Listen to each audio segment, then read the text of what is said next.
capítulo 7, parte 3. Prática constante.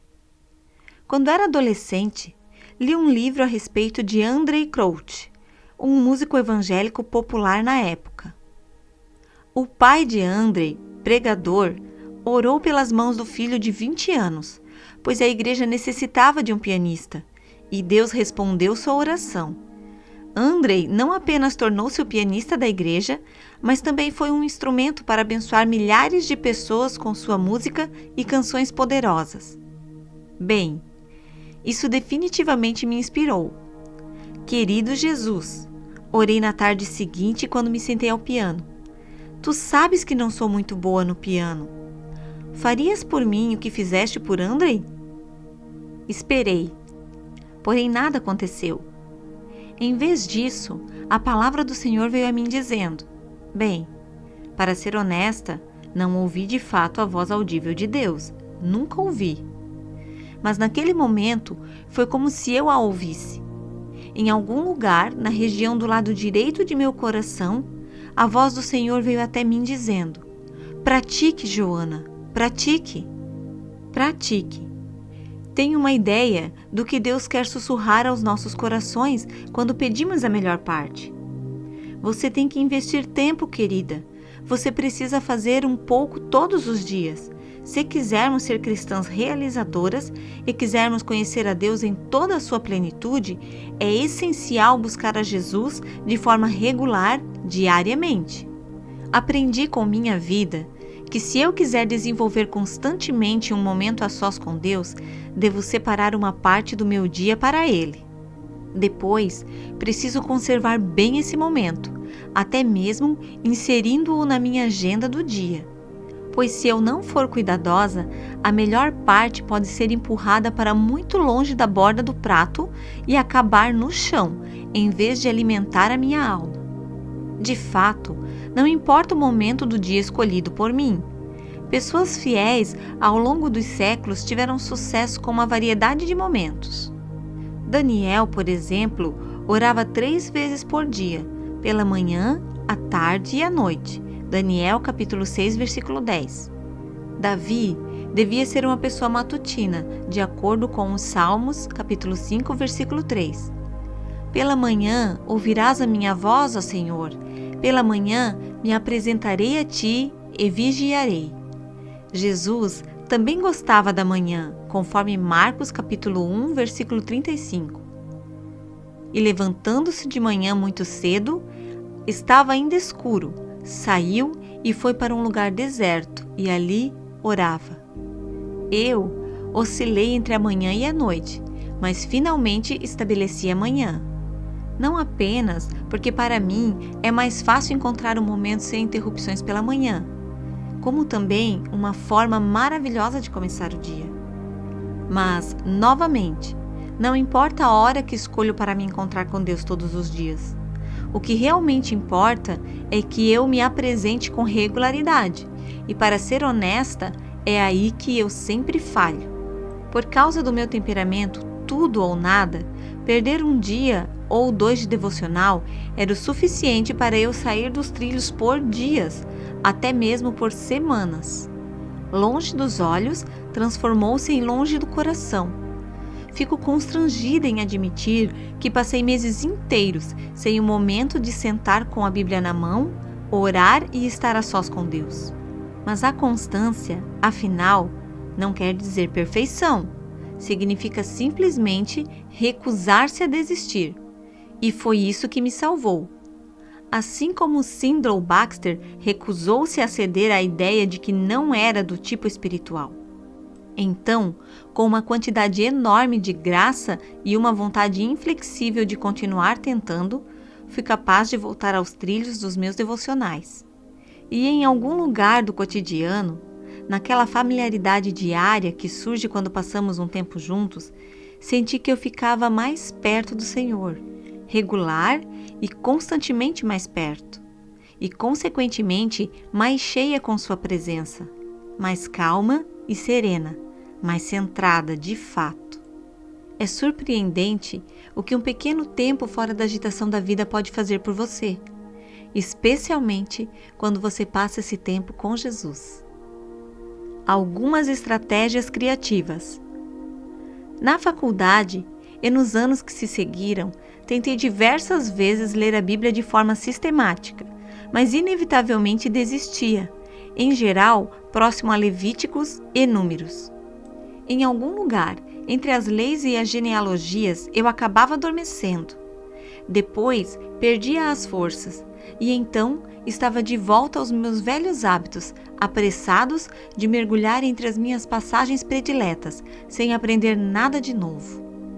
No entanto, quando comecei a usar um guia de leitura que ia e voltava do Antigo ao Novo Testamento, tudo mudou.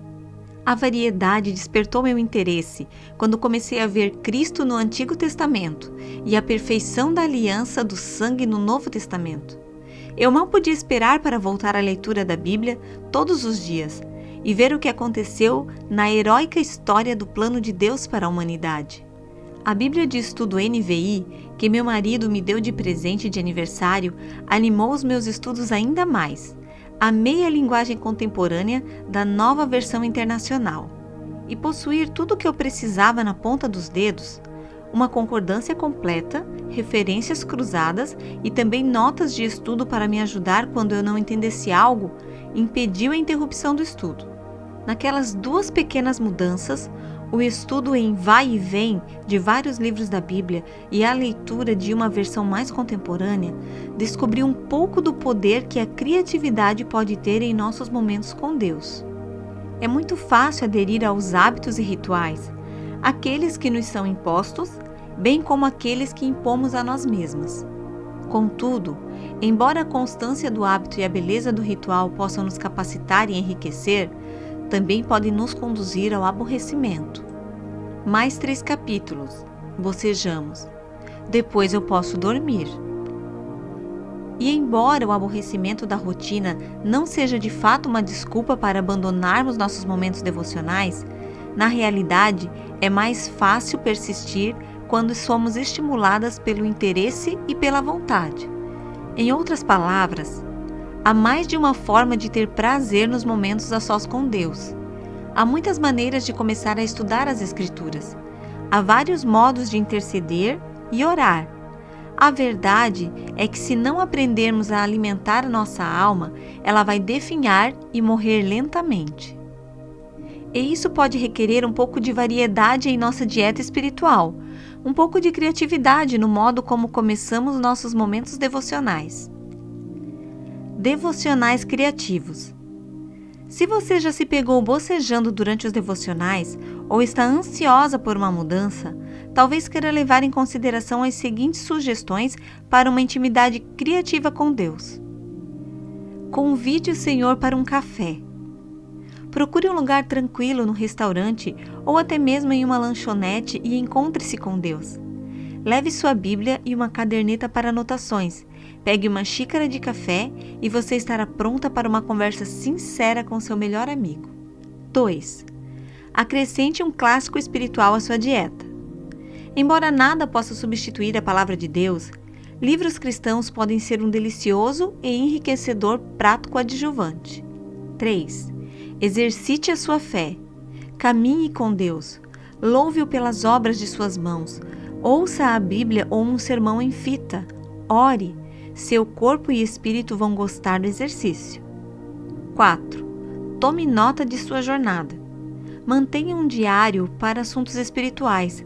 Registre pensamentos extraídos de sua meditação das Escrituras. Escreva declarações de amor para o Senhor. Faça uma lista de pedidos de oração. 5. Apresente-se diante do Senhor com cânticos. Acrescente música aos seus devocionais.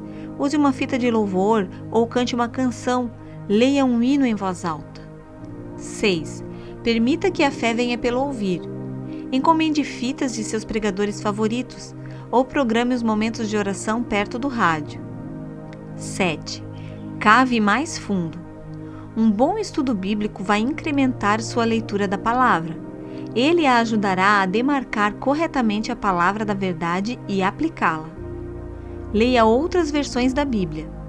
É importante encontrar uma tradução da Bíblia que você compreenda durante os seus devocionais regulares. Ocasionalmente, leia outras versões para obter uma perspectiva mais clara. Leia o texto em voz alta. 9. Esconda a palavra. A memorização das Escrituras planta a palavra de Deus no fundo do seu coração. Escreva os versículos em cartões ou em lembretes adesivos. Leve-os com você para praticar. 10. Passe a metade do dia em oração. Pode parecer impossível, mas quando você separa uma porção extensa de tempo para passar com Deus, Ele vai ao seu encontro de formas surpreendentes. Você vai encontrar um plano para passar metade do dia em oração no apêndice C. Como o cervo brama pelas correntes das águas, assim suspira a minha alma por ti, ó Deus. Salmos, capítulo 42, versículo 1. Um pouco de conversa. A última chave para a melhor parte é a conversa. Ora, isso pode lhe parecer um pouco estranho. O que a conversa tem a ver com os momentos a sós com Deus? Nosso relacionamento com Deus deve ser íntimo e afetuoso.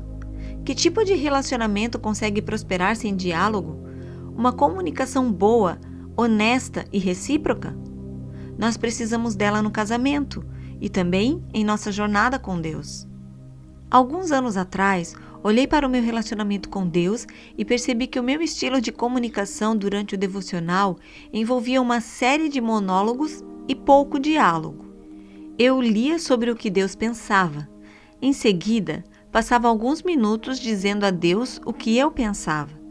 Todavia, nunca permiti que chegássemos ao ponto da conversa, do discurso mútuo, de perguntas e respostas que conduzem ao relacionamento. Mas isso mudou quando comecei a ler a Bíblia como uma carta de amor de Deus para mim. Comecei a ouvir a voz me chamando nas páginas das Escrituras e comecei a responder com o meu coração. Dei início a um diário de leitura bíblica, no qual destacava tudo o que Deus me dizia através de sua palavra. O formato usado por mim pode ser encontrado no apêndice B. Em lugar da leitura de 2 ou 3 capítulos da Bíblia, antes estudados às pressas, eu lia pequenas porções por vez, geralmente um capítulo. Em vez da simples leitura de uma passagem, passei a meditar nela, grifando versículos importantes. Então, escolhia o versículo que parecia falar mais claramente comigo e lhe respondia em meu diário. Às vezes, eu parafraseava o versículo com minhas próprias palavras. Às vezes, fazia perguntas. Comumente, no entanto, o versículo se tornava uma oração. Quando eu pedia ao Senhor para aplicar a verdade de sua palavra em minha vida e ao meu coração. Consequentemente, o meu diário de destaques bíblicos se tornava também um diário de oração. Derramar no papel o meu coração ao Senhor permitiu que eu fosse sincera sobre minhas lutas, esperanças e necessidades. Também tentava registrar as respostas recebidas, tanto as palavras que o Senhor falava ao meu espírito, quanto as respostas reveladas nos acontecimentos ao meu redor. Dessa forma, meu diário servia como um registro do meu relacionamento com Deus e do meu diálogo vivo com Ele. E além daquela conversa simples, coisas maravilhosas começaram a acontecer. Em primeiro lugar, eu não estava somente lendo a Bíblia toda, mas a Bíblia estava penetrando em mim. Isso se tornou intenso quando eu comecei a estudar e cavar mais fundo. Minha vida de oração, de igual forma, tomou um novo rumo.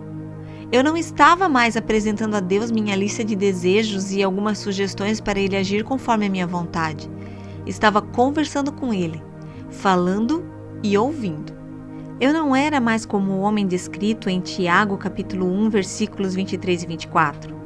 Que contempla ao espelho seu rosto natural, porque se contempla a si mesmo. E foi-se, e logo se esqueceu como era. Esse novo tipo de conversa com Deus não permitia que isso acontecesse.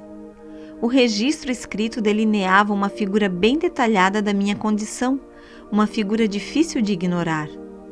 Quando reconheci o que tinha visto, arrependi-me e apliquei a verdade descoberta por mim. E gradualmente o Espírito Santo começou a me transformar no homem do versículo 25, que atenta bem para a lei perfeita da liberdade e nisso persevera, não sendo ouvinte esquecido, mas fazedor da obra. Esse tal será bem-aventurado no seu feito. Constância, criatividade, conversa. Não posso expressar o quanto esses 3 C me ajudaram a manter minha vida centrada em Cristo. E ainda tenho um longo caminho a percorrer. Estou longe da perfeição em termos de zelo espiritual, mas estou longe de onde eu costumava estar. Estou mais estável, mais centrada, mais constante, menos propensa a faltar aos meus momentos com Jesus e mais rápida para voltar aos trilhos. E o mais importante, minha capacidade de Deus está maior de fato. Não estou mais vazia, não estou mais seca. Sei aonde ir para me encher e tenho ainda mais pressa para chegar lá. Mais ansiosa do que nunca para escolher a melhor parte, para ser cheia da plenitude de Deus, para estar centrada e estabilizada em Cristo. Um centro estável. Lembra-se da garota dos bambolês no meu cartão de aniversário? Ela sabia o segredo. Ela encontrou o seu centro e nós também podemos, se continuarmos a escolher a melhor parte diariamente. Na verdade, podemos encontrar a estabilidade exemplificada por outro conjunto de argolas sobre o qual gostaria de falar. Outro brinquedo de criança. Talvez você se lembre dele. É um instrumento de argolas metálicas chamado giroscópio. A Enciclopédia Britânica o define como uma roda girante montada de forma que lhe permite girar em qualquer dos 3 eixos. É como um super peão. Quando você o coloca em movimento, ele continua se movendo e é muito difícil pará-lo.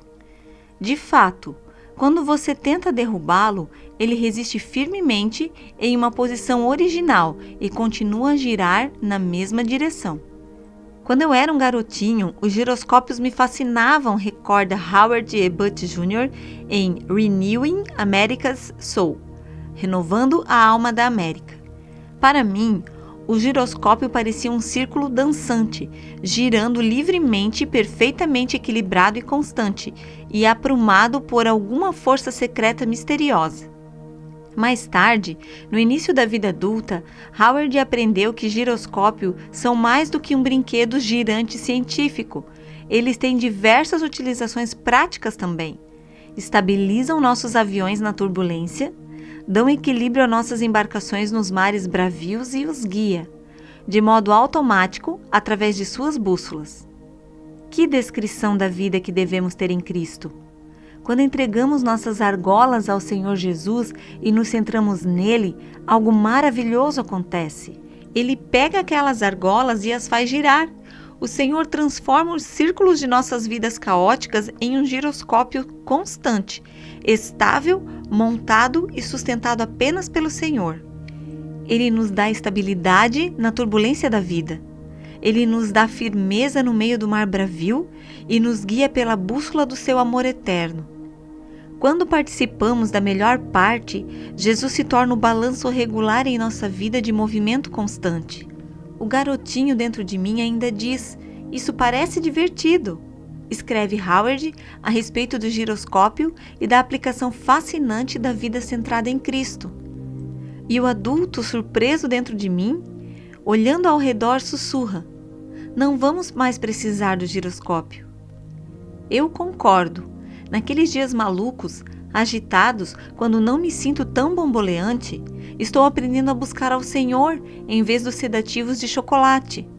Cozinha e seguir para a sala de estar, onde Jesus espera, pois lá encontrarei tudo o que eu preciso e quero. Afinal, não são mais os bambolês que preciso controlar. Verdadeiramente, preciso mais e mais do meu Mestre.